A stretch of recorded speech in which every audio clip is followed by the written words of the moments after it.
KBS 열린 토론.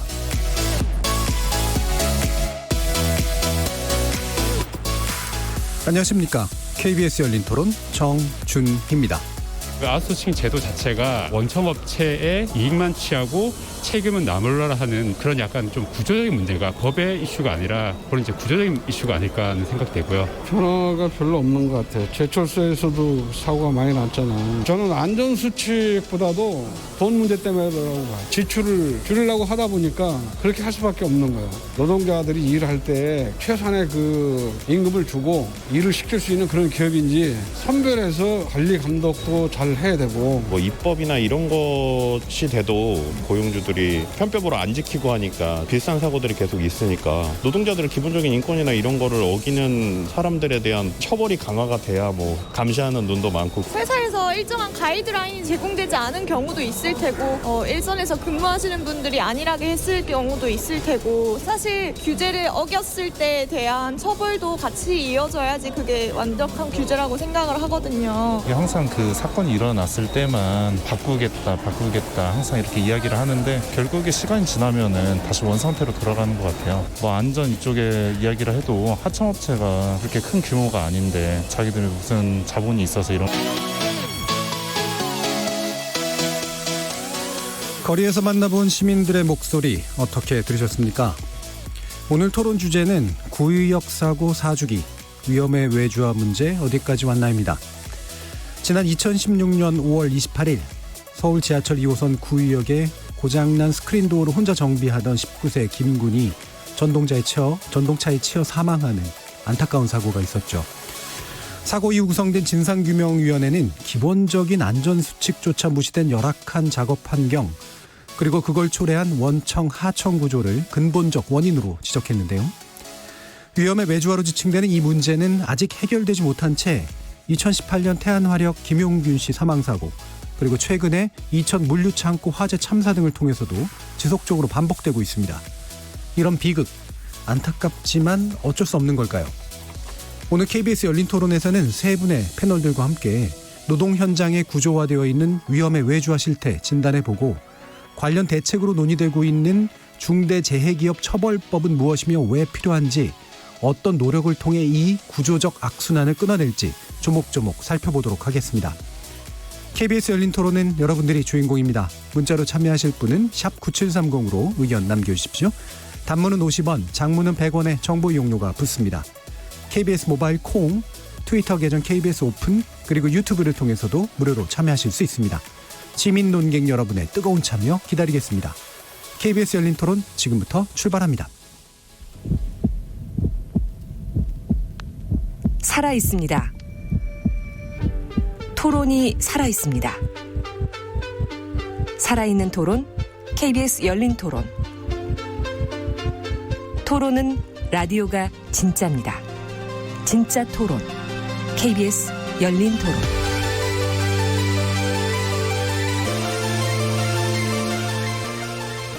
오늘 함께해 주실 세 분의 패널 소개하겠습니다. 먼저 박주민 더불어민주당 의원 나오셨습니다. 네, 안녕하십니까. 박주민입니다. 정흥준 한국노동연구원 연구위원 함께하셨습니다. 네, 안녕하십니까. 그리고 고 김군의 동료이시기도 했죠. 임선재 서울교통공사노조 PSD 지회장 자리하셨습니다. 네, 안녕하십니까.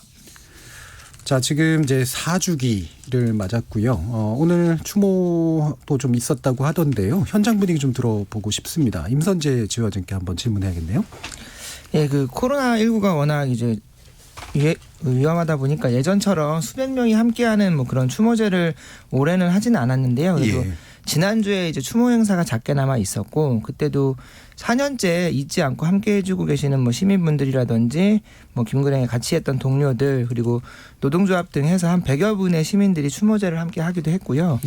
그리고 이제 구의역을 비롯해서 이제 추모의 벽을 설치해서 시민들이 자유롭게 그 포스트잇으로 추모 메시지를 남길 수 있도록 하고 있는데, 많은 분들이 함께 해주고 계십니다. 예. 그래도 코로나19 사태에도 불구하고 많은 분들이 또 기억해 주시고 같이 이제 추모도 해 주시고 했는데, 일단 당시 이제 사건을 보면 그 2인 1조라고 하는 그런 작업 환경이 필요했던 상황인데 이제 그게 안 됐던 거고, 안 된 이유가 지하철 1호선에 4호선에 걸쳐서 역사 50여 개를 이제 사실상 4명이 담당하는 굉장히 열악한 조건이었기 때문이잖아요. 어느 정도 좀 그 비극이 있고 난 다음에 사정이 좀 이렇게 바뀌었고 그래 좀 나아진 부분은 있다고 들었는데 구체적인 네. 변화는 어떻습니까? 일단 이제 그 당시에 당시 은성 PSD의 전체 직원이 100명이 채 안 됐고 예. 이게 이제 쪼개지고 또 교대 근무하고 하다 보니 그 동시간대에 이제 김군일 비롯해서 4명이 근무할 수밖에 없던 그래서 그 4명이 50개의 역사 그 해당 시간대에 뭐 발생하는 수십 개의 장애를 처리할 수밖에 없는 게 당시 현실이었고 근데 이후에 뭐 다들 아시겠지만 16년 이후에 그 직고용과 정규직 전환을 거쳐서 현재는 동료들이 다 정규직으로 전환이 됐어요. 그래서 이 과정에서 첫 번째로 지금은 한 200명 정도로 그때에 비하면 2배 가량 담당하는 인원이 늘었고요. 그래서 적어도 지금은 2인 1조가 현장에서 지켜지고 뭐 당시에 이제 많은 분들이 안타까워하셨던 것처럼 뭐 컵라면을 싸들고 다니면서 밥 먹을 시간이 없을 정도로 뭐 그렇게 일을 하고 있는 상황은 아닙니다. 그리고 사실은 무엇보다 예전에 비해서 많이 바뀐 것이 그때는 이제 열차 운행을 이유로 아무리 이제 열차가 다니더라도 선로 측 작업을 해야 되면 선로에 들어가서 작업을 해야 되는데 그래서 그러다가 이제 김군이 사망을 했던 건데 지금은 이제 선로 측 작업이 다 이제 중지가 됐고요. 그래서 선로 측 작업을 해야 되면 야간에 열차 운행 종료된 이후에 하도록 바뀌었고 무엇보다는 이런 것처럼 이제 위험하다고 생각이 드는 업무들에 대해서 직원들 스스로 이 업무는 우리가 위험하기 때문에 주간에는 못하겠다라고 거부할 수 있는 권리가 생겨난 것 그런 것들이 스스로 본인들이 그것이 나의 권리다라고 인지할 수 있게 된 것이 가장 큰 변화라고 생각이 듭니다. 예. 그러면 어쨌든 노동 현장에서 이제 노동 부담이라든가 뭐 이런 것들은 여전하겠지만 그래도 위험 측면에서는 확실히 좀 개선된 효과는 느껴지시긴 한 거죠. 적어도 예전처럼 일하다가 죽거나 다치는 경우는 많이 이제 해소됐다고 봐야죠.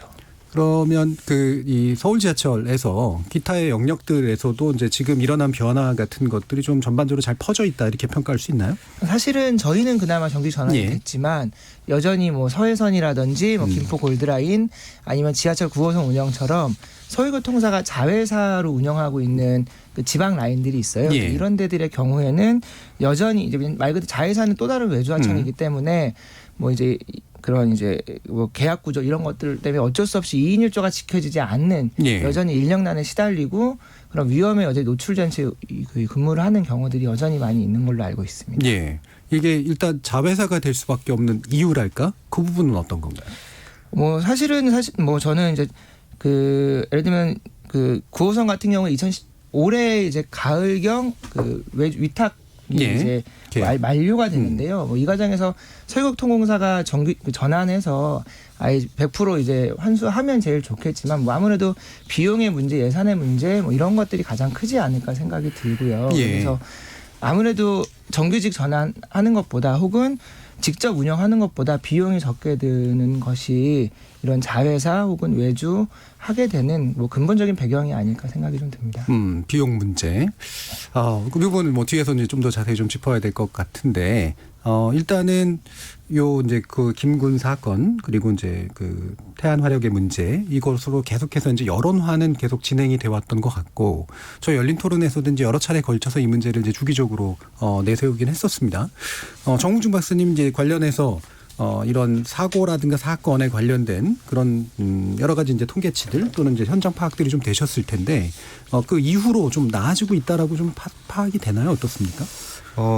뭐 질문지를 좀 먼저 주셔서 제가 그 4년 동안의 안전사고 건수를 좀 잠시 살펴봤는데요.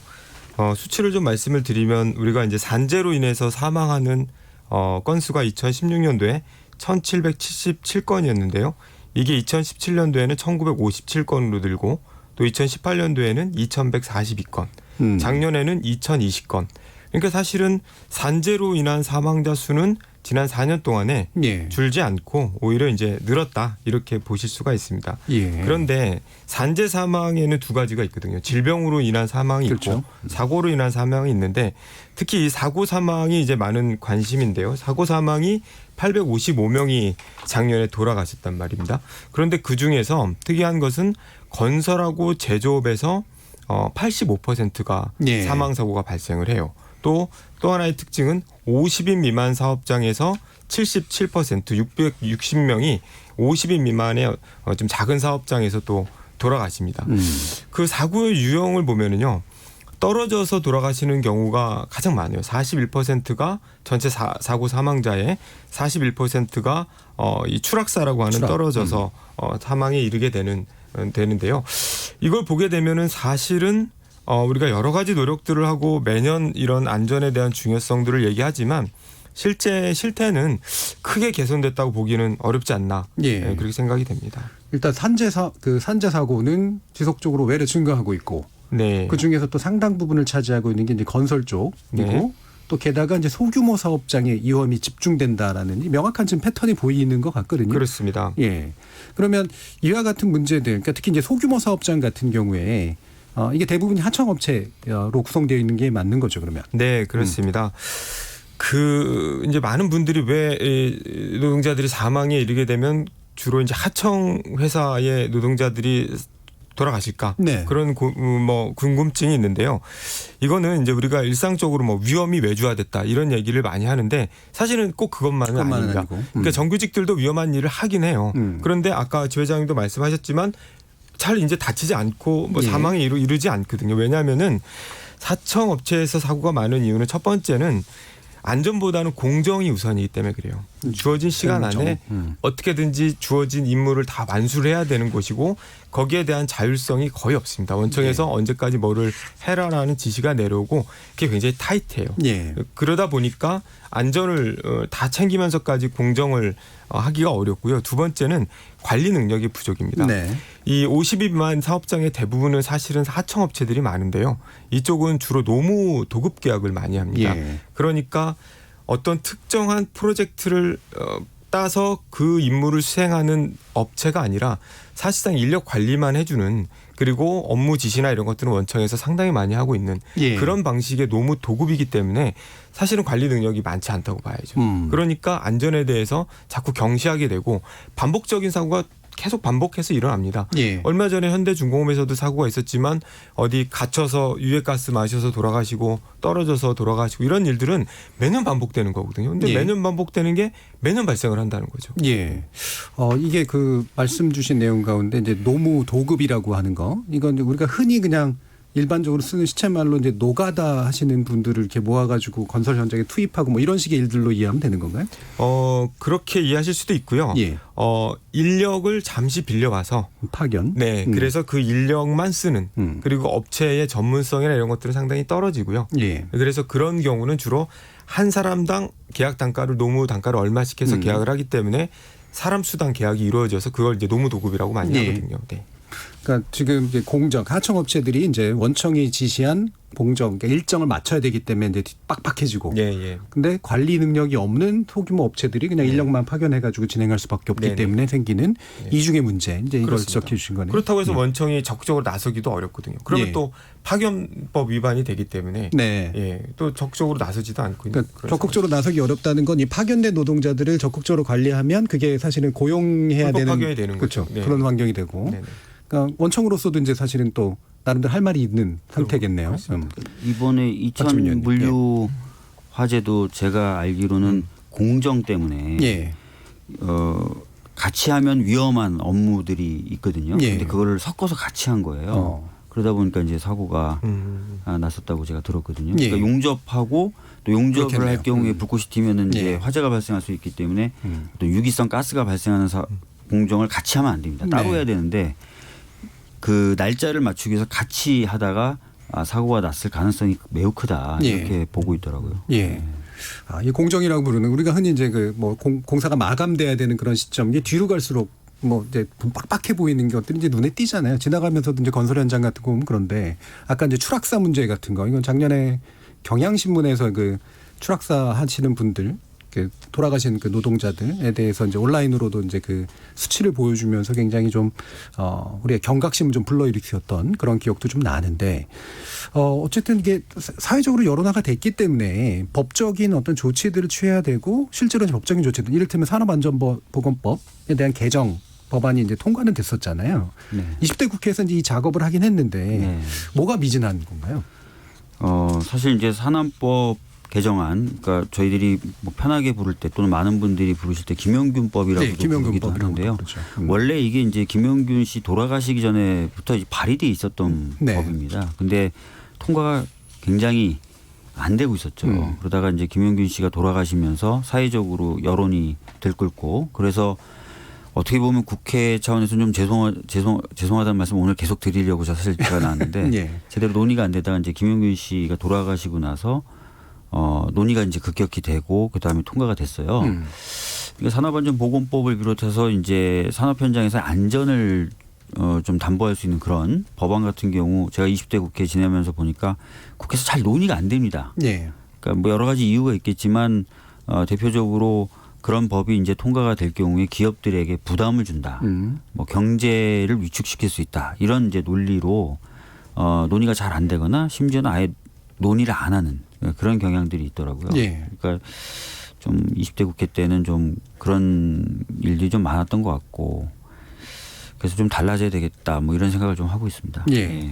오늘 혼나러 나왔다라는 말씀을 주셨는데 뭐 이렇게 노력을 하셨잖아요. 실제로 뭐 여러 가지 이제 그 뭐 개정 작업이라든가 아니면 발의하신다든가 이런 식의 과정들이 있는데 국회가 이게 좀 기민하게 반응을 못했던 가장 중요한 이유는 뭐라고 생각하세요? 그러니까 아까 말씀드렸던 것처럼 그러니까 그 경제에 대한 위축, 예. 뭐 산업계에 대한 부담 가중 이런 것들이 좀 가치 판단에 있어서 상당히 상위에 있더라고요. 이게 그분들의 의식 세계가 그런 건가요? 그러니까 의원님들의 아니면은 어떤 로비라든가 이런 과정들이 글쎄요, 뭐 구체적인 로비나 이런 것들이 있었는지는 제가 알 수가 없는데 뭐 우리가 흔히 사회학적 용어로 인지포획이라는 말을 쓰잖아요. 네. 이건 나중에 뭐 말씀드릴 기회 있으면 뭐 말씀드릴 수도 있겠지만 판사들도 좀 그런 경향이 있다는 그렇죠. 거예요. 예, 예. 그러니까 재벌들에게 뭔가 과한 형을 내리면 이게 무슨 경제가 위축되고 산업이 네. 위축된다는 생각을 로비에 의한 게 아니라 아예 인지 구조가 그렇게 되는 그렇죠. 거예요. 의식이 동일시되어 있는 거죠. 그래서 자기가 자연스럽게 그렇게 판단을 내린다는 거예요. 네. 물론 뭐 그런 것이 자연스럽지 않겠죠. 뭐 미디어라든지 뭐 여러 가지 통해서 그렇게 인식이 돼 있을 텐데 이제 국회의원들 중에서도 죄송한 말씀이지만 꽤 많은 분들이 뭐 어떤 특정한 로비나 이런 게 있어서가 아니라 자연스럽게 좀 그렇게 생각하는 경향들이 있어요. 사실 일반인 분들도 많이 그렇잖아요. 예. 삼성이 망하면 어떻게 뭐 이런 거하고 비슷하게. 산업에 지금 뭐 부담을 주면 이렇게 지금 어려운 상황에서 어떻게 이런 얘기를 아주 자연스럽게 특별하게 뭐 검토나 분석을 하시지 않고도 이게 오히려 이제 상식처럼 지배적 상식처럼 되는 거죠. 자, 그 부분, 이렇게 뭐 뒤에서 이제 아마 그 판결 관련된 내용도 짚어볼 때 아마 또 나올 것 같은데 일단 이제 산업안전보건법 이 개정 자체는 이제 취지는 어쨌든 중요한 취지긴 했으나 그 개정의 내용이 일단은 이제 도급을 줘야 되느냐 말아야 되느냐, 그러니까 도급 줄 수 있는 것과 없는 것을 구분하는 것도 있었고 그 다음에 이제 일단 도급으로 내려갔을 때, 그러니까 하청이 들어갔을 때 어떻게 관리할 것인가라는 문제도 있었던 거잖아요. 근데 여기서 지금 중점이랄까? 초점이 놓여졌던 건 어쩔 수 없이 외주를 하게 되는 걸 크게 어떻게 제한하기 두기는 어렵기 때문에 외주 상에서 이제 좀 안전을 보장하자 이런 쪽으로 좀 갔던 것 같아요. 네. 이 부분에 대한 평가는 좀 어떻습니까? 일단 뭐 긍정적인 부분은 특수고용 노동이 포함됐다라는 것, 또 원청의 책임을 공동으로 좀 지게 했다는 점은 뭐 상당히 긍정적인데요. 문제는 사망 사고의 상당 부분이 아까 우리가 논의한 것처럼 사실 외주에서 비롯되는데요. 그 부분에서는 사실 도급 금지를 하는 것은 그 도금 업무라든지 수은이라든지 뭐 카드뮴이라든지 이런 상당히 유해한 물질을 다루는 것만 제외를 했는데 이거는 진단과 처방이 좀 잘못됐기 때문이라는 생각이 들어요. 물론 이런 물질들이 굉장히 위험하죠. 그래서 하청업체보다는 원청인 정규직들이 하는 게 맞겠지만 사고의 대부분은 그런 물질을 다루는 데서 일어나는 것이 아니라 하청 구조에서 일어나는 것이거든요. 그렇기 때문에 최소한 하청을 허용한다 그러면 어디까지 허용할 건지, 특히 이번 뭐 2000이라든지 또는 지난 중공업에서의 사건이라든지 이런 게 주로는 재하도급에서 발생을 하거든요. 이 재하도급 정도는 최소한 좀 막아서야 되는 것 아닌가. 그러니까 하청을 완벽하게 금지하지는 못하더라도 2차, 3차, 4차까지 내려가는 이 다단계 재하도급 형태 이런 것들은 조금 다시 좀 재고를 해야 되지 않을까라는 생각이 듭니다. 네, 이게 하청이 이제 이렇게 밑으로 더 내려갈수록 계속해서 관리 감독이라든가 이런 건 약해질 수밖에 그렇습니다. 없고. 그렇죠. 네, 그래서 지난 우리 삼성에서 크레인 사고 나서 노동자들이 사망하고 그런 경우가 있었지 않습니까? 예. 그때 그 해당 사고를 당한 노동자는 자기가 속한 회사가 어딘지를 몰라요. 네. 왜냐하면 3차 도급이었거든요. 네. 그럼 좀 현장에서 보시기 어떠세요? 그러니까 이 산업안전보건법이 어쨌든 뭐 취지상으로는 좋게 됐으나 분명히 부족했다라고 하는 지적들은 뭐 그 전후로도 계속해서 나왔는데 뭐 아까 이제 지금 실제 일하시는 데에서는 느끼실지는 모르겠지만 전반적으로 보면 사실 저희가 이제 김구인 사고 났을 때도 예를 들면 생명안전 업무는 이제 직고용해서 이런 얘기가 많았는데. 예.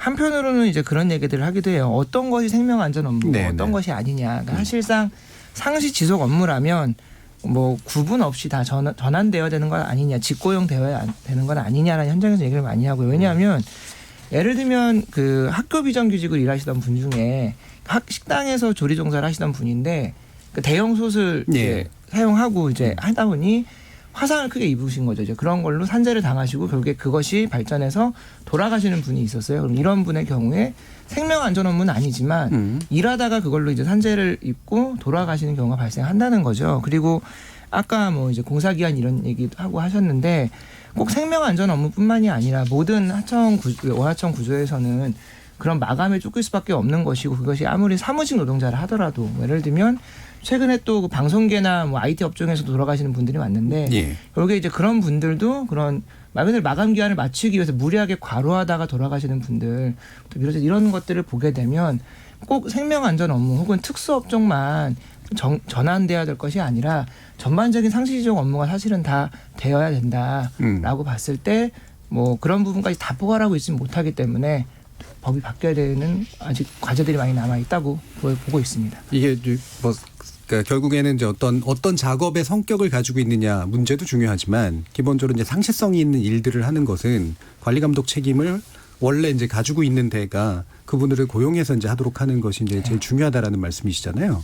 근데 이게 정규직화라고 하는 것들이 많이 이루어지면 물론 좋은 일이긴 한데 현실적으로 아까 뭐 비용 문제도 있었고 그래서 그걸 막 전면적으로 하기는 대단히 어렵다고 한다면 이런 좀 중간 단계랄까요? 뭐 이런 것들은 좀 없다고 뭐 어떤 게 있다고 보세요? 제가 한 말씀 드리면은요. 네네.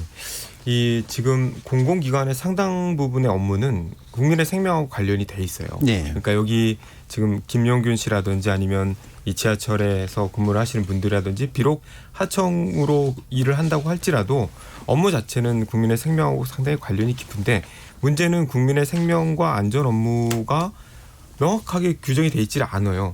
그러다 보니까 우리 정부에서는 생명안전 업무는 정규직화 대상으로 하자라고 정책을 냈음에도 불구하고 이게 현실에서는 잘 갈등만 오히려 커지고 잘 정리가 안 되는. 그래서 김용균 씨가 속해 있었던 그 발전 회사들도 아직까지 정규직화 논의가 정리가 좀 안 돼 있는 상황이고요.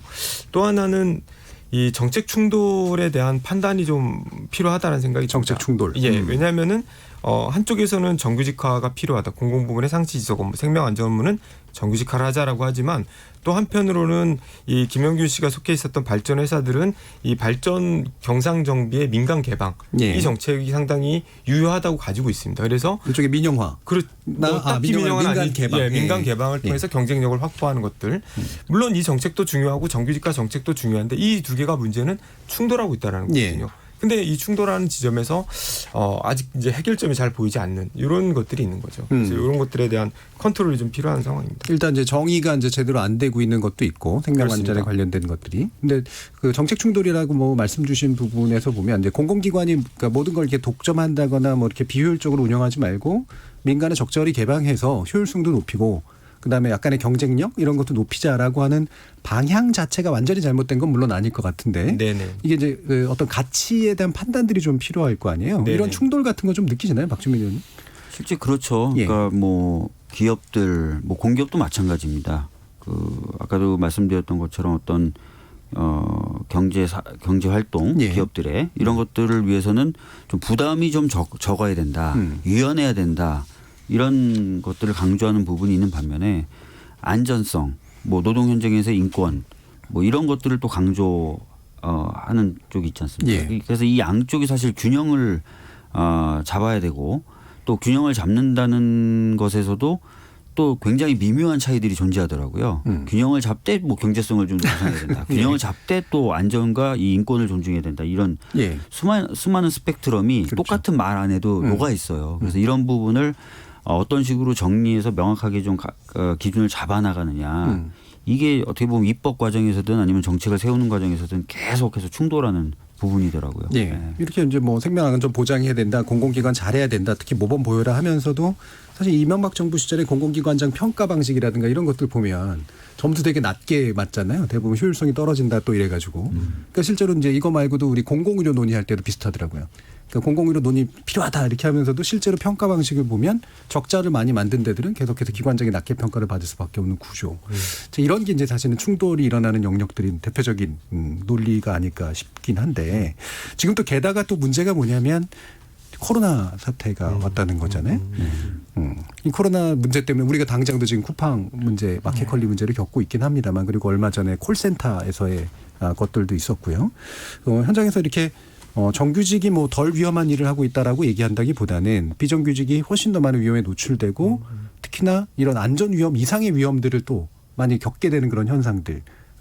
어떠세요, 임선재 지회장님? 그 콜센터 얘기를 해주셔서 최근에 이제 콜센터 노동자들을 만났는데 예를 들면 그런 얘기들을 하세요. 말 그대로 지금 저희가 있는 이 공간보다도 좁은 공간에 말 그대로 바로 옆에 이제 동료가 있다 보니 말 그대로 집단 감염에 뭐 누구보다 취약한 뭐 그런 근무 환경은 닭장이라고 표현되는 말할 것도 없고 예를 들면 이제 연차를 하나 써야겠다 싶어서 이제 관리자한테 사실 연차는 노동자들의 가장 기본적인 권한이잖아요. 근데 연차를 쓰겠다고 얘기를 하면 안 그래도 코로나 때문에 사람도 많이 줄여야 되고 하는데 야, 이참에 푹 쉬고 어차피 한두 달 뒤에 다시 사람 뽑으니까 그때 와라. 이런 얘기를 한다는 거예요. 말 그대로 공공연하게 불법적이지만 해고를 강요하는 거죠. 그러니까 이런 가운데에서 과연 그 노동자가 아프다고 쉴 수 있거나 혹은 일이 있다고 연차를 쓸 수 있겠느냐 이런 고용 불안의 문제 또한 이제 직격탄을 맞고 있는 거고요. 그래서 이런 것들이 누구보다 이런 비정규직들 뭐 콜센터를 비롯한 이런 데서 대표적으로 나타나고 있는 상황이 맞습니다. 예. 오늘도 보도 보니까 경영계에서는 이 고통 분담을 노동자들이 같이 해주지 않으면 안 된다. 이 얘기를 하는데 그게 되게 추상적으로 표현됐습니다만 사실은 해고가 있을 수밖에 없다라든가 구조조정이 있을 수밖에 없다라든가 뭐 비용 감소의 문제라든가 이런 얘기들이 이제 포함되어 있는 거잖아요. 지금 상황이 얼마나 좀 심각하게 좀 인지가 돼야 될까 이런 부분 정웅중 박사님. 예, 우선은 그 코로나19라는 이제 사회적 재난에 이 비정규직 등 취약계층에 있는 노동자들이 정말 많은 피해를 보고 있는데요. 그 이유는 첫 번째는 직장을 잃을 가능성이 너무 커요. 아무리 실직. 아무리 우리가 사회적 대타협을 통해서 해고를 최대한 자제한다고 합의를 한다 할지라도 사실상 5인 미만 사업장에 있는 이런 노동자들, 또 파견가 있는 노동자들, 또 일일 단기로 일을 하시는 이런 비공식 노동자들, 또 많은 수의 특수 형태 노동자들 같은 경우에는 사실은 직장을 뭐 이러도 어디다 하소연할 때도 없는 거고요. 또 그냥 내가 이렇게 그냥 직장을 잃는구나 이렇게 좀 생각을 할 수밖에 없는데 그 수가 상당히 많습니다. 예를 들어서 특수고용만 해도 221만 명에 이르르고요.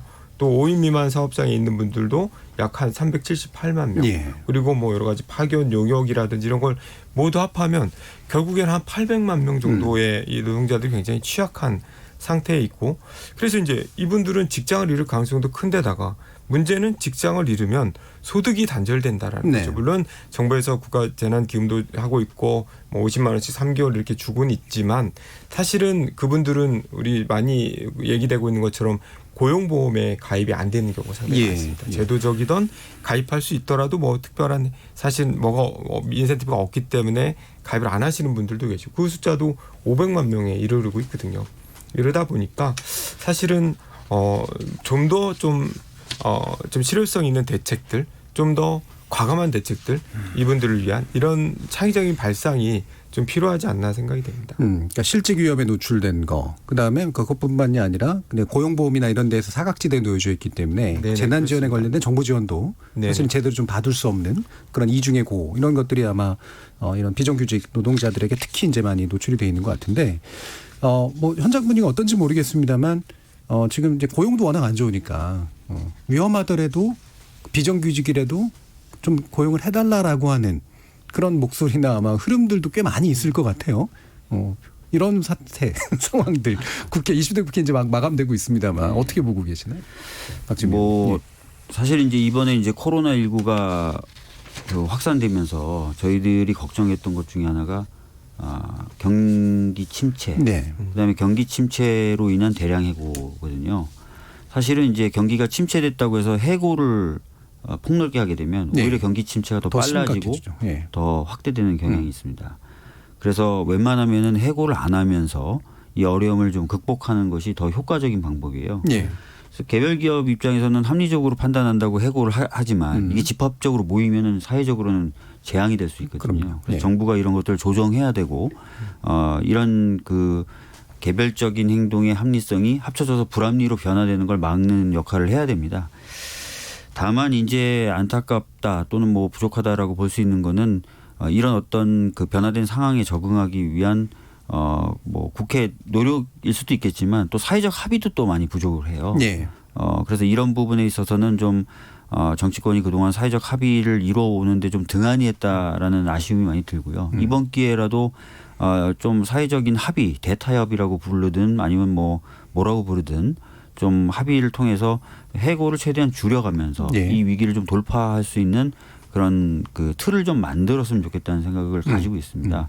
근데 20대 국회 때는 사실 그걸 못했어요. 네. 근데 21대 국회는 좀 가능해질 수도 있습니다. 왜냐하면은 더불어민주당이 굉장히 많은 의석을 갖게 됐습니다. 네. 그 얘기는 더불어민주당이 움직이면 법을 만들 수가 있게 되고 우리가 법을 만들 수 있기 때문에 우리가 이런 법을 만들려고 하니까 다 같이 모여서 얘기해보자 라고 자리를 깔 수 있게 됐어요.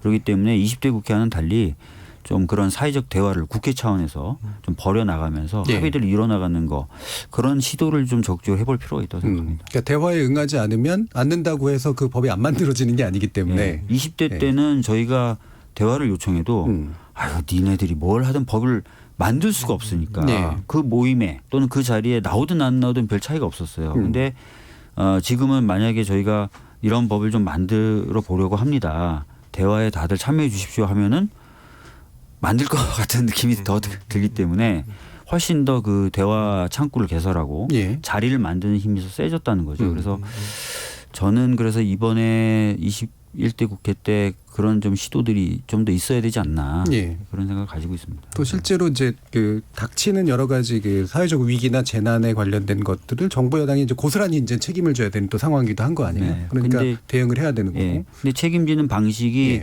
뭐 여러 가지가 있을 수 있겠지만 지금은 어떻게 보면 약간 전환적 시점이라고 좀 봐요. 그래서 과거처럼 뭐 정부나 여당이 딱 결심하고 뭐 하고 이런 것도 좀 현실적으로 어려움이 있겠지만 전환적 시점에서 뭔가 진짜 실질적 전환을 안전하게 끌고 가기 위해서는 사회적 대화를 통한 좀 타협들이 계속 이루어져야 되거든요. 그렇죠. 그래서 그런 식으로 일을 하는 모양새를 좀 21대는 가져가야 될 필요가 있다. 이렇게 보고 있습니다. 그러면 이 부분은 어떻게 보세요? 지금 이제 우리가 뭐 지난번 이제 그 고 김군이나 김용균 씨 문제라든가 이런 것들로 봐서는 명확하게 위험이 보이는 일들, 그다음 위험이 집중되는 사업장이라고 하는 게 있었는데 코로나19 사태는 사실 거의 모든 사업의 영역들이 실제로 이제는 경험하지 못한 위험들에 노출된 이제 그런 셈이잖아요. 그래서 방금 박주민 의원이 말씀해 주신 것도 이 전환기라는 게 바로 그런 의미일 것 같은데 전통적인 의미에서 위험으로만 또 볼 수 없는 여러 가지 요소들이 나온다라고 했을 때 이제 이게 어떤 종류로 지금 체감되거나 어떤 종류로 좀 나아가고 있을까라는 그런 질문들이 좀 생겨요. 임선재 지회장은 어떻게 보세요? 저는 이제 우려가 되는 거 하나는 말 그대로 이 기간에 물론 이제 전반적인 산업이 위축되면서 뭐 실제로 할 수 있는 일이 없어서 뭐 무급은 유급 휴직으로 이제 회사를 운영할 수밖에 없는 경우들도 있지만 한편으로는 어쨌든 이 과정에서 이 정도 인원으로도 회사가 유지가 되네, 운영이 되는 이런 것들 기업들이 경험을 했기 때문에 그럼 이 과정에서 줄어든 인력을 그만큼 코로나 사태가 회복되면 다시 채용이 될 것이냐 아니면 이전의 인력의 더 강도를 높여서 가져갈 것이냐 이런 데서 인력은 추가 채용하지 않은 채 기존에 남아있는 노동자들에게 인력을 더 그러니까 그 노동 강도를 요구하는 형태로 갈 수 있는 그런 한 가지 우려가 좀 드는 게 하나 있고요. 두 번째는 예전에 그 한국통신이 그 이제 민영화가 되면서 114 상담원들을 다 이제 외주하청으로 돌리고 이분들이 결국에 그래서 재택근무하는 형태로 근무하는 형태로 변환이 됐는데 마찬가지로 이 코로나가 준 역설이라고 재택근무도 가능하네 이러면서 이런 더 노동시장이 유연화되거나 혹은 이런 일용직화되는 이런 산업들이 더 발생할 수 있지 않을까라고 하는 또 한편의 우려가 있기도 합니다. 예, 그 부분에 이제 사회적 대타협이나 어떤 합의가 필요한 부분도 아마 이제 그런 부분일 거예요, 그렇죠? 이게 미래의 방향이니까. 지금 말씀하신 것처럼 그런 부분도 있는데 이제 사실은 이제 아마 코로나19를 겪으면서 또 최근에 여러 가지 기존에 있었던 흐름상으로도 산업이나 이쪽에 큰 변화가 있긴 있을 겁니다. 그렇게 되면은 이제 기존의 일자리 자체가 불안정해지는 면은 어쩔 수 없이 발생하죠. 근데 그럴 때 굉장히 안정적으로 그런 불안을 해결할 수 있게끔 하는 여러 장치들이 도입이 돼야 되는데 그것도 아마 굉장히 많은 재원이 필요하고 굉장히 많은 제도를 신설해야 되기 때문에 이 부분 역시도 굉장한 사회적 합의의 대상이 저는 된다고 생각합니다. 예. 뭐 오늘 논의의 내용은 아니지만 예를 들면 이재명 지사 같은 경우에 새로운 세금을 도입하자 이러면서 이제 로봇세 문제부터 해가지고 되게 뭐 새로운 아이디어, 뭐 논의되어 오던 아이디어긴 합니다만 그런 게 이제 수면 위로 올라올 수밖에 없는 그런 조건이긴 한데 뭐 이 부분에 대해서 정웅준 박사님 또 의견까지 들어보죠. 예, 뭐 비슷한 의견이고요. 그래서 코로나19라는 사회적 재난은 결국 우리에게 두 가지 선택을 던지고 있다고 생각이 들어요. 하나는 이 취약한 어떤 이중화된 노동시장을 확인하면서 이거를 뭔가 바꿔낼 수 있는 제도를 만들어내고 그 제도는 박 의원님이 말씀해 주신 것처럼 오히려 국회가 중심이 돼서 사회적 대타협을 만들어내는 이런 방식도 있을 수가 있고 또 우리가 여러 가지 수기 과정을 통해서 그동안 미진했던 부분을 만들어서 사실 새로운 성장 동력이 될 수도 있다고 생각이 들어요. 그런데 그게 아니라 정말 이 우리가 갖고 있는 취약한 부분인 노동시장의 이중적인 문제 이런 것들이 더 유연해져서 사실은 더 격차가 더 심해지고 이 대기업이라든지 공공 부분에 있는 종사하시는 분들은 그나마 좀 살만하고 그렇지 않은 모든 다른 또 노동자들은 더 힘들어지고 이렇게 된다면 저는 성장 동력 자체를 잃어버릴 거라고 생각이 들어요. 그래서 이건 우리 사회의 커다란 과제다라는 생각이 들고요. 저는 우리 사회가 정상화의 과정으로 가고 있고 국가가 개조되는 과정에서 사실은 노동시장을 바꾸고 했던 것이 큰 기여를 했다고 생각이 들거든요. 그래서 그런 과제들이 저희에게 지금 와 있는 거 아니냐 이런 생각이 좀 많이 듭니다. 예. 이렇게 이제 지금의 상황은 위험 문제뿐만이 아니라 우리가 사회가 전반적으로 이제 닥치고 있는 위험에 대해서 개별자들이 개인들이 또는 개별 기업들이 합리적 선택이라고 한 것이 결국은 사회적 재난을 완전 키워버리고 마는 그런 상황을 어떻게 우리가 같이 극복할 것인가라는 문제를 남기고 있는 것 같습니다. 그래서 이어지는 2부에서는 여러 가지 대책들 가운데 특히 이제 오늘 논의되는 대책 중에 이 중대재해기업처벌법 어떤 것들이 필요한지에 대해서 좀 더 자세히 살펴보도록 할 테고요. 지금 청취자 문자도 아마 있으니까 한번 들어보겠습니다. 정희진 문자 캐스터. 네, 지금까지 청취자 여러분이 보내주신 문자들 소개합니다. 먼저 콩 아이디 9778님. 사망사고 발생 후 엄벌하는 게 무슨 의미가 있을까요? 수시 감독이 필요합니다. 콩 아이디 0403님. 비정규직 산재사고의 가장 큰 원인은 원청, 하청 구조에 있습니다. 하청 노동자인 비정규직들은 한 달에 정규직 노동시간의 2배가 넘는 시간을 일해야 월 200~300만 원 정도 받을 수 있습니다. 유튜브 청취자 이정님. 지하철 스크린도어 수리에 있어서 2인 1조 팀 작업이 기본이 돼야 합니다. 더불어 위험한 수리 작업은 차량 통행을 멈추는 게 필요해요. 1시간을 멈춘다고 세상 멈춰지지 않습니다. 콩 아이디 7333님. 대형 사고 원인은 최저가 입찰 제도입니다. 낙찰가 경쟁 때문에 인건비도 안 나오는 가격으로 공사를 수주받으니 공정을 제대로 지킬 수 있겠습니까? 그러다 보니 무리한 진행이 이루어지고 그 가운데 산재 사고가 다수 발생하는 겁니다. 대형 사고로 인명피해가 발생할 경우 회사 대표나 그룹 회장을 구속할 수 있다면 기업들이 산재 사고 예방에 적극적으로 나서리라고 생각됩니다.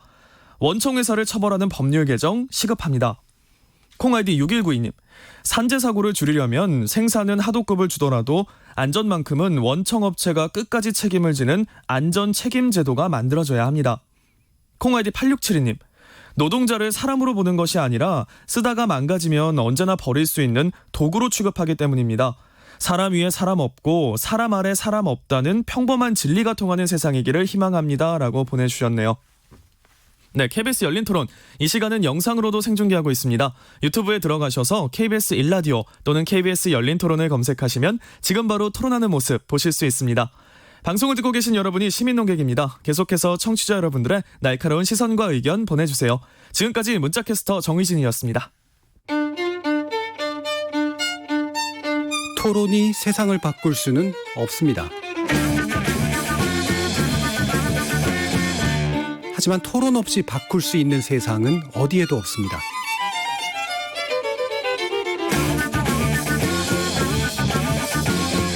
세상의 선한 변화를 갈망하는 당신. 정답이 아니라 질문의 힘을 믿는 당신. 우리 KBS 열린 토론에서 만납시다.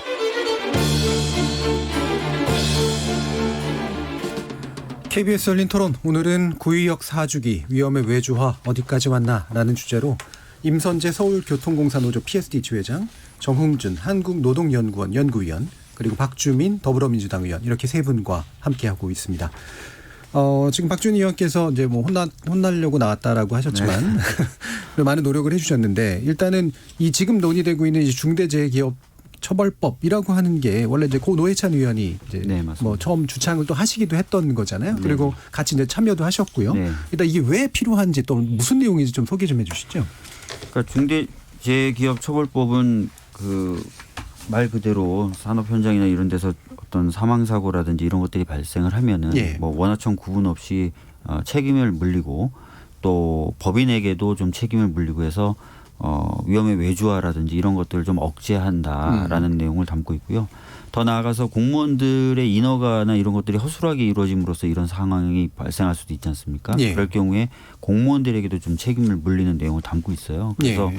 물론 산업안전보건법이 개정되면서 일부 좀 그 위험의 외주화가 차단됐다고 하지만 여전히 부족한 부분이 있죠. 아까 말씀하신 대로 뭐 도급이 안 되는 부분이 좀 작고 도급이 여전히 되는 부분이 넓다든지 또는 처벌의 어떤 하한이 굉장히 약해서 실효성이 없다든지 이런 부분을 좀 보완할 수 있는 그런 법이라고 보시면 될 것 같습니다. 예. 이것도 이제 제안은 됐지만 통과는 못 된 이유는 아까 똑같은 이유인가요? 그러니까 사실은 이제 이 중대재해기업처벌법의 경우에는 아예 논의가 안 됐기 때문에 논의 자체가 논의가 됐으면 이제 반대하는 경우 어떤 논리로 반대하는지를 명확하게 볼 수 있어요. 그런데 논의가 안 됐기 때문에 구체적으로 무슨 논리로 반대하는지 알 수는 없지만 산업안전보건법 개정안, 그러니까 소위 말하는 김용균법 통과됐을 때 논의를 보면은 대충 예상은 되는 거죠. 그러니까 그 당시에도 이제 아까 말씀드렸던 대로 뭐 경제계가 가질 부담 뭐 이런 것들 때문에 이제 많은 반대가 있었는데 아마 마찬가지로 이 중대재해기업처벌법도 그런 우려가 있다라는 이유로 논의가 좀 안 된 것 아닌가 이렇게 보고 있습니다. 예, 기업에 대한 부담이 지나치게 가중된다. 라고 하는 거. 아마 이제 공무원 얘기까지 나오면 더더욱이나 관련 공무원들의 경우에는 되게 좌불안석인 거 아닙니까? 네. 예. 그래서 이게 정말 계속 통과가 될 수 있을까?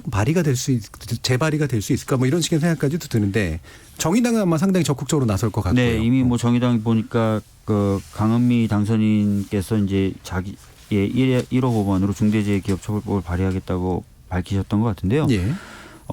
이 법을 저희 이제 그 더불어민주당에서도 많은 의원들이 지금 관심을 가지고 있습니다. 예. 아시겠지만 20대 때 이제 발의를 노회찬 의원님이 하셨지만 사실 토론회나 이런 건 제가 먼저 했어요. 제가 먼저 하다가 이제 노회찬 의원님하고 얘기를 해서 노회찬 의원님이 대표 발의하시는 걸로 됐는데 마찬가지로 이제 이번에 발의를 뭐 정의당이 할지 뭐 저희 당이 할지 몰라도 저희 당에서도 굉장히 관심 있는 의원들이 많습니다. 네.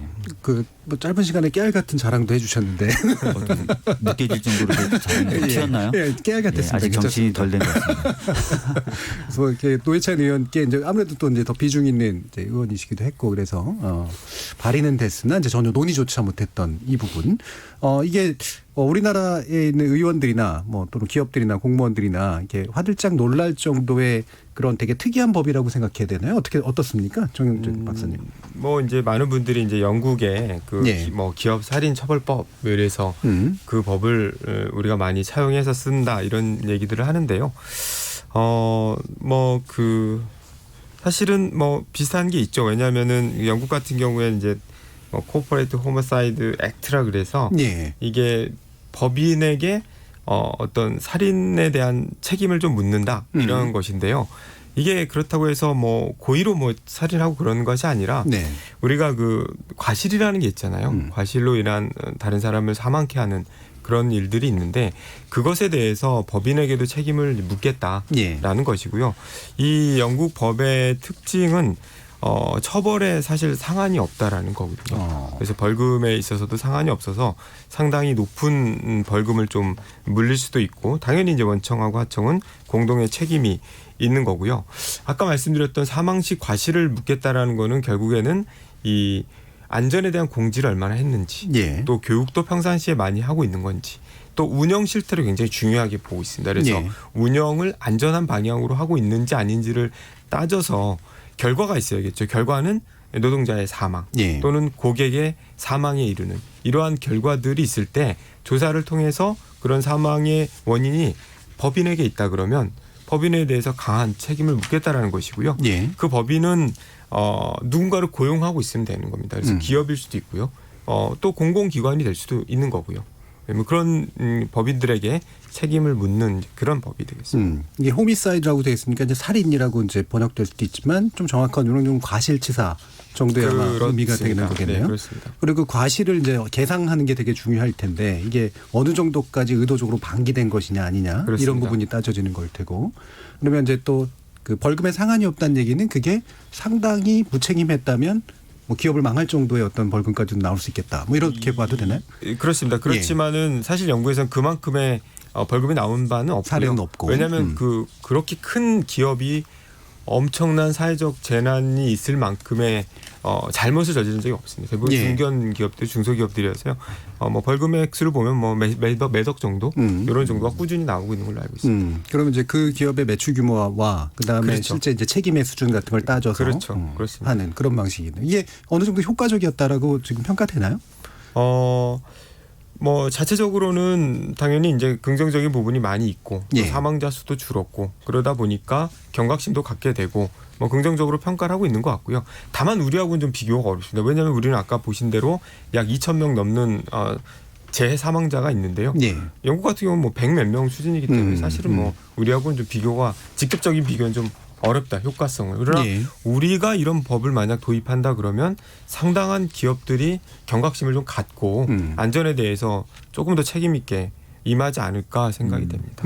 그러니까 제가 죄송한데 번데기 앞에서 좀 주관을 잡으면 영국의 경우에 이제 1974년도에 이미 이제 보건안전법이라는 게 만들어져 있어서 그 어떤 노동자가 다치거나 사망하면 회사 이사, 법인이 아니라 그 이사라든지 현장 관리자를 상해 또는 과실치사 혐의로 이미 처벌을 해왔고요.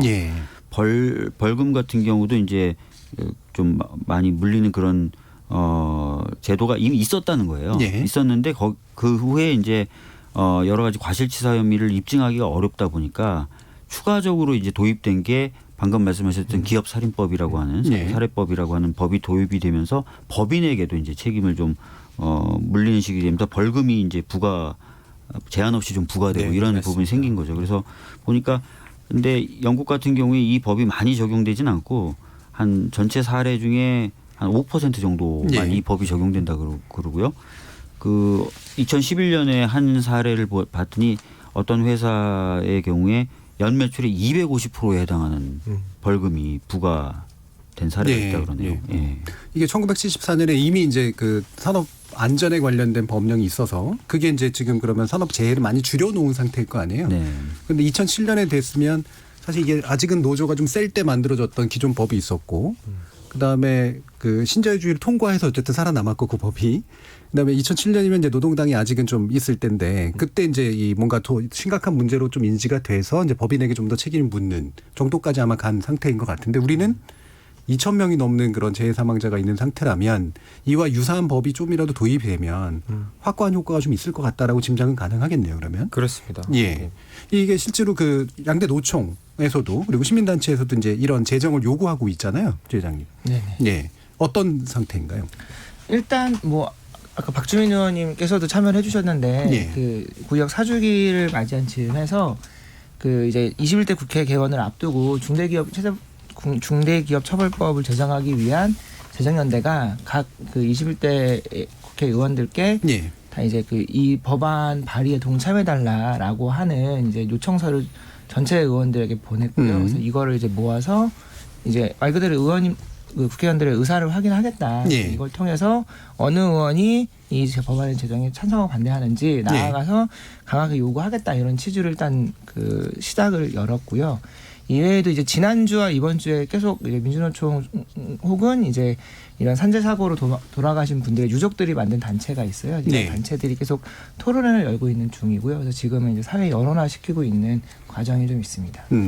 그 지금 주장하시던 내용들이나 이 노동계 주장 내용들을 보니까 이제 산재 사망뿐만이 아니라 이른바 이제 시민들에게 그 가해지는 재해까지도 이제 확장해야 된다라고 지금 얘기가 하고 있는데 어느 정도 좀 현실성이 있다고 보시나요, 박주민 의원님? 글쎄요, 그거는 뭐 제가 지금 단계에서 뭐 현실성이 있다 없다라고 말씀드리긴 좀 어렵고요. 근데 유사한 고민들은 계속 되어 왔습니다. 뭐 생명안전기본법의 형태로든 그렇죠. 또는 뭐 대규모 다중이 이용하는 시설에 대한 관리 책임을 굉장히 무겁게 하면서 대규모 다중이용 시설에서의 어떤 큰 사고 이런 것들을 못 일어나게 만들어야 된다든지 이런 고민들은 계속 있어 왔거든요. 그래서 꼭 뭐 하나의 법에 그걸 다 넣지 않더라도 아마 그 안전을 담보할 수 있는 여러 법들은 아마 21대 때 발의될 거라고 보여집니다. 그럼 이게 중대재해기업처벌법이 따로 제정되는 건가요? 아니면 기존 법령에서 일부가 바뀌는 건가요? 중대재해기업처벌법은 그 따로 발의가 된 거고요. 그래서 아마 그 틀과 취지를 유지한 채로 이제 21대 때도 또 발의가 될 거고 제가 지금 말씀드렸던 것은 그거 외에 뭐 대규모 다중이용 시설을 이용하는 사람들에게 그 안전관리 의무를 소홀히 해서 뭐 큰 피해를 준 사람들이라든지 이런 것들 처벌함으로써 그 안전도를 좀 높이는 그런 법이라든지 뭐 이런 것들은 별도의 아마 체계로도 또 발의가 될 가능성이 있을 것이다 이렇게 말씀드리는 거죠. 그럼 우리가 한번 약간 좀 그림을 좀 그려봐야 될 것 같은데 아무래도 우리나라 이제 그 법 감정이라든가 이런 경제를 바라보는 눈 아까 지적해 주셨던 그런 부분을 보면 이게 법인 최고 책임자 에게까지 이렇게 좀 강하게 책임을 물을 수 있나? 또는 심지어 이제 공무원까지 확대하는 것이 가능할까라고 하는 그런 생각들을 아마 하실 것 같아요. 그럼 이제 이게 억울하게 막 괜히 당하는 거 아니야? 뭐 이런 식의 생각을 하시는 분들도 있을 것 같고 어떻습니까? 이렇게 이런 이와 같은 것이 실질적으로 상당히 강한 효과를 낼 것이며 이렇게 충분한 관리 효과를 만드는 데 있어서 분명히 예방적 효과가 있을 것이다라고 이제 판단하시는 이유 어떤 게 있나요? 임선재 주의원.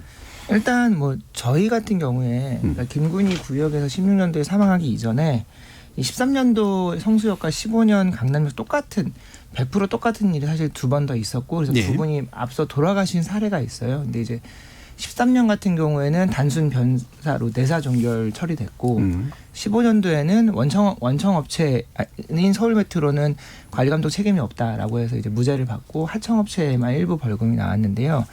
만약에 이때 제대로 처벌이 됐더라면 그리고 보다 더 강하게 원청인 서울메트로에게 책임을 요구했더라면 사실 이런 사고는 16년도에 반복되지 않았을 거라고 저희는 이제 보고 있는 거고 그래서 그러니까 더 나아가서는 아까 뭐 이제 그런 중대재해기업처벌법만이 아니라 더 시민 영역까지 이제 확대되는 이런 얘기도 나왔지만 사실은 이런 것 논의의 핵심은 그 이제 기업의 그런 경영에 예를 들면 이윤을 추구하는 것에 윤리적 책임을 함께 법적으로 지어라라고 하는 취지라고 보는 거고요.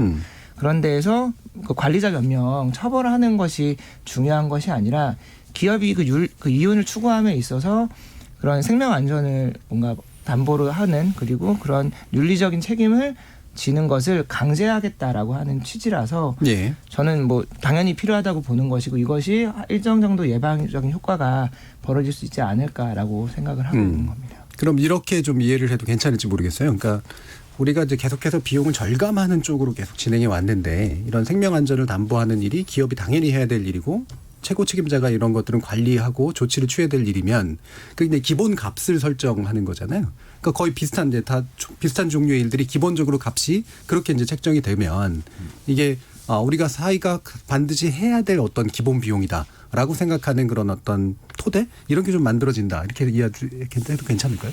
뭐 그렇게 볼 수 있을 것 같고 그 다음에 이제 좀 요즘 보면은 많이 이제 인식이 달라지신 것도 느껴지거든요. 어떤 거냐면 예전에는 진짜 경제 발전을 위해서는 기업의 자유가 보장이 돼야 된다. 그걸 위해서 국민들은 희생할 수도 있고 희생해야 된다. 이렇게 생각을 한 반면에 최근에는 기업들이 이익은 사유화하고 위험은 공유하는 이런 것에 대해서 더 이상 용납할 수 없다라는 그 말씀들도 많이 하시거든요. 그래서 아마 이제 안전 관련돼서 여러 가지 장치를 마련하는 것도 예전하고 좀 다른 그 지형에서 논의를 충분히 할 수 있을 것 같아요. 예. 저도 이 법이 좀 있어야 되겠다라고 생각하는 이유가 어떤 데는 안전 조치를 되게 충실하게 하느라고 비용도 많이 들이고 있는데 어떤 데는 그 비용을 빼려고 이제 안전 조치를 안 해도 둘 사이 격차가 없어지는 현상들이 나타나면 경영 관점에서 사실은 안전에 대해 당연히 소홀할 수밖에 없는 유인이 생겨버리는 거잖아요.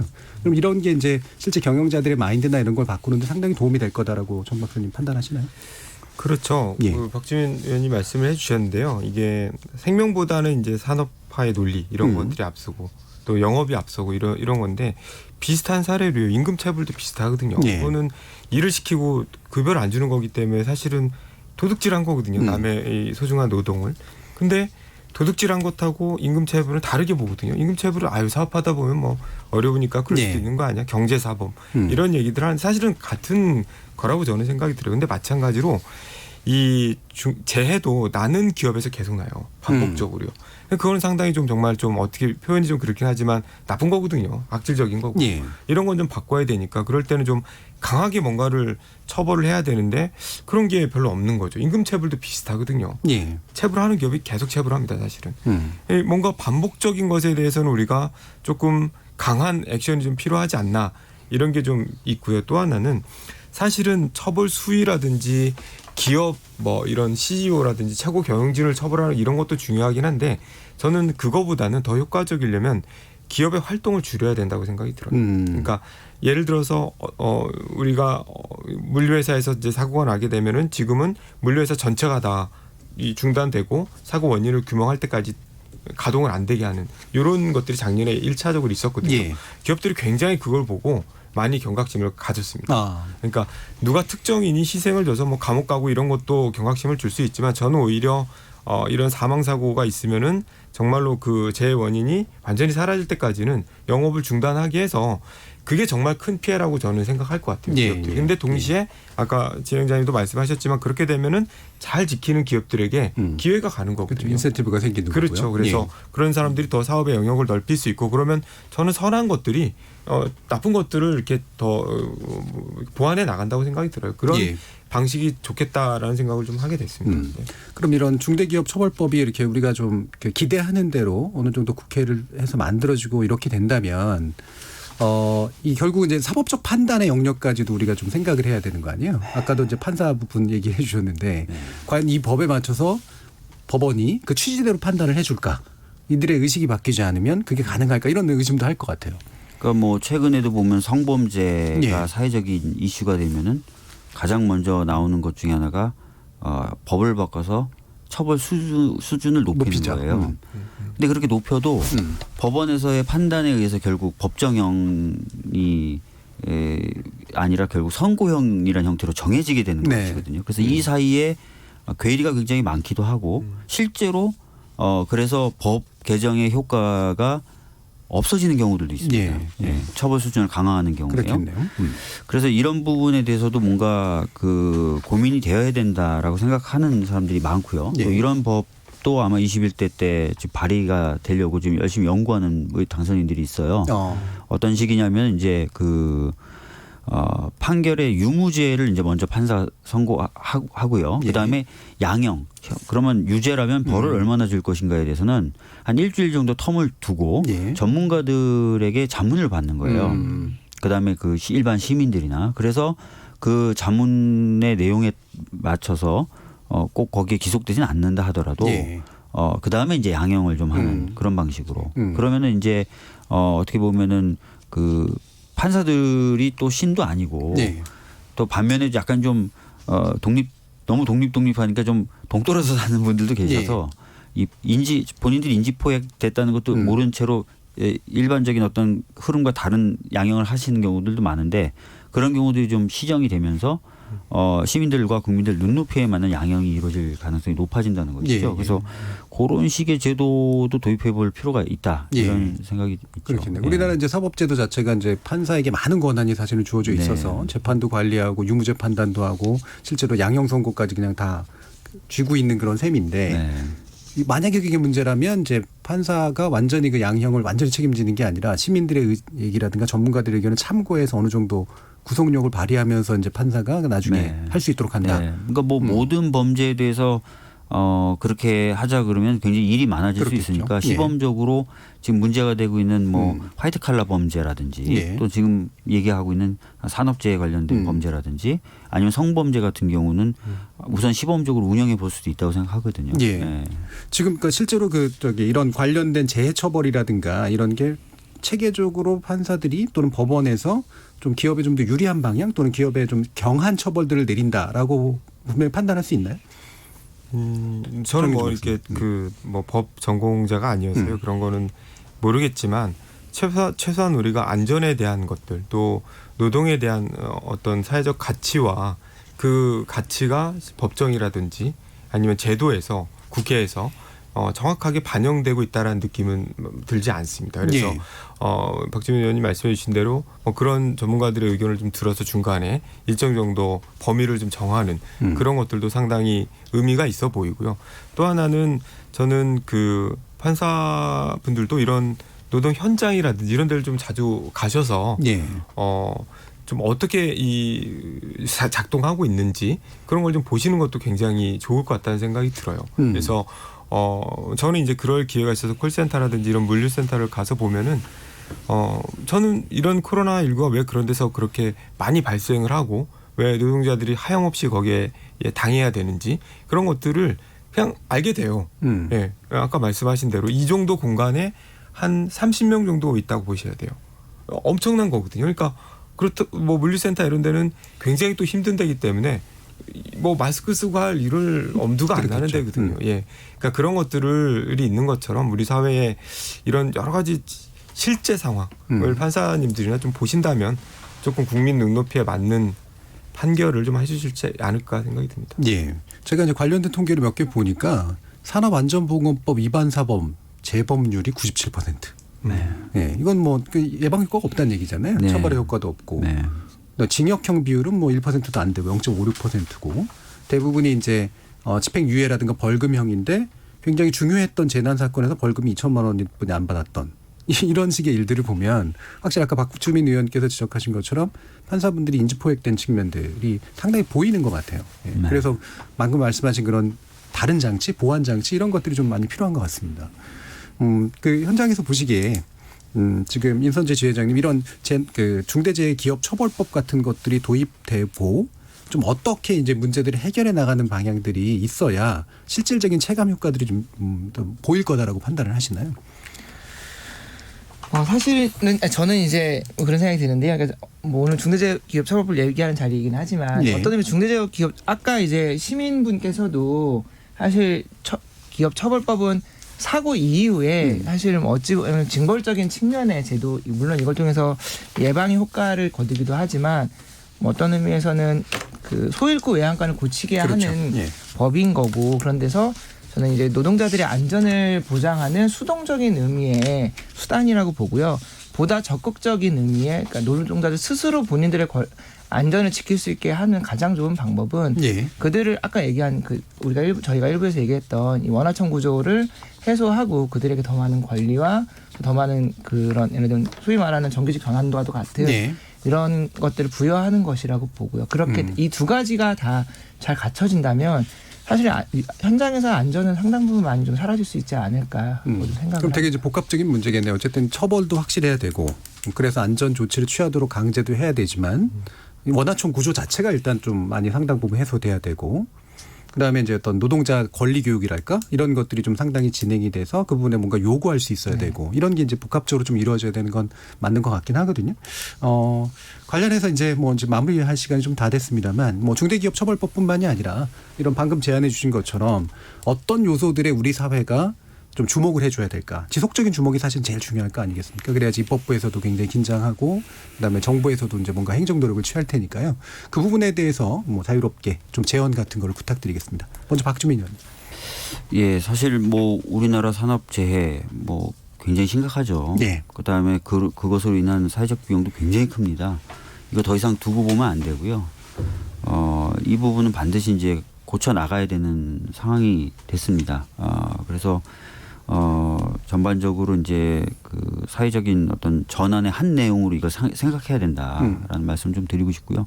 21대는 20대와는 좀 달리 이런 쪽으로 갈 수 있는 그 터전이 좀 마련돼 있다고 좀 개인적으로 생각을 해요. 아까 말씀드렸던 것처럼. 그래서 열심히 하겠다라는 말씀 드리겠습니다. 예. 어느 상임위 가실 거예요?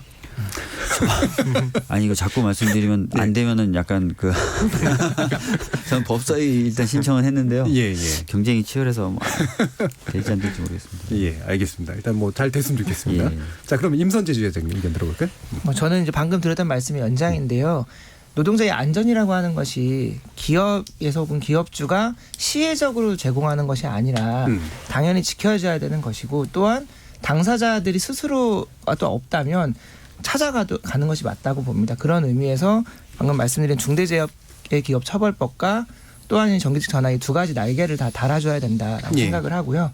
그런 의미에서 올해 21대 국회에서 반드시 중대재해기업처벌법이 제정되는 것과 또 문재인 대통령이 약속했던 이 공공부문부터 정규직 전환 이 두 가지가 잘 올해 꼭 뭔가 현실성 있는 방향들이 좀 나왔으면 좋겠습니다. 예. 그 공공부문에서의 정규직 전환 일부 노력들은 있었는데 그 현실적으로 좀 이렇게 어떤 게 제일 장애 요인이라고 생각하세요? 뭐 가장 크게는 김영균님도 마찬가지. 예를 들면 거기도 뭐 한전산업 개발을 통해서 뭐 자회사를 한다, 뭐 예를 들면 지분 구조를 바꾸다 이런 얘기도 나오고 있긴 하지만 뭐 예를 들면 발전사를 비롯한 이제 이해관계들이 걸려 있다 보니까 추진이 안 되고 있다고 보여져요. 이런 것들을 정부가 결단하고 과감하게 밀고 나가야 된다고 봅니다. 예. 정영준 박사님. 네. 예, 전 뭐 최근에 이제 우리가 새삼 우리 대한민국의 저력을 좀 많이 보고 느끼는 것 같아요. 국난 극복도 그렇고 여러 가지 포용적 시스템도 그렇고요. 저는 다 좋은데 문제는 산업안전에서만큼은 참 답답할 때가 많은 것 같아요. 네. 우리 2020명이면은 사실 매일같이 한 6, 7명 정도는 집에 못 들어오는 그런 상황인데 이걸 언제까지 이거 두고 봐야 되나 이런 생각이 좀 들고요. 그래서 제도적으로 보면은 사실은 저도 이제 국제연구기관 소속이긴 하지만 산업안전 쪽은 연구기관이 없어요. 네, 연구하는 데가 없는 거예요. 아무 데도 또 없는 거죠. 또 청도 없어요. 그래서 산업안전노동청에 대해서 얼마 전에 경제사회노동위원회에서 합의도 해서 권고도 했는데요. 저는 이 산업안전노동청 같은 데도 좀 만들어져서 행정적으로도 좀 뒷받침이 되고 연구도 좀 많이 해서 대안들도 좀 많이 만들고 그래야 되지 않을까 이제 그런 생각이 좀 들고요. 그래야 이런 논의들을 좀 내년에는 좀 적게 하고 그럴 것 같다는 생각이 듭니다. 예, 실질적인 연구의 바탕으로 둔 대안들이 사실 나와야 그렇습니다. 되는데 그게 잘 안 되고 있는 건 근본적인 문제인 것 같습니다. 지금 재미있는 문자 하나가 들어와 있는데 5751님께서 보내주신 건데 공군 복무 시절 저희 소대장으로 부임해 부조리를 없애주셨던 박주민 의원님 21대 국회에서 꼭 하청 문제를 해결해 주시기 바랍니다. 라고 하는 부하셨던 분이 이렇게 기대를 담아주셨네요. 예, 아유 참 엄청난 부담감을 또 느끼시고 계십니다. 예, 잘 부탁드리고요.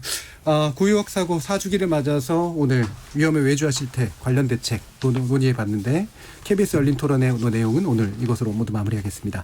함께해 주신 박주민 더불어민주당 의원님 그리고 정흥준 한국노동연구원 연구위원 그리고 임선재 서울교통공사노조 PSD 지회장 세 분 모두 수고하셨습니다. 감사합니다. 감사합니다. 고생하셨습니다.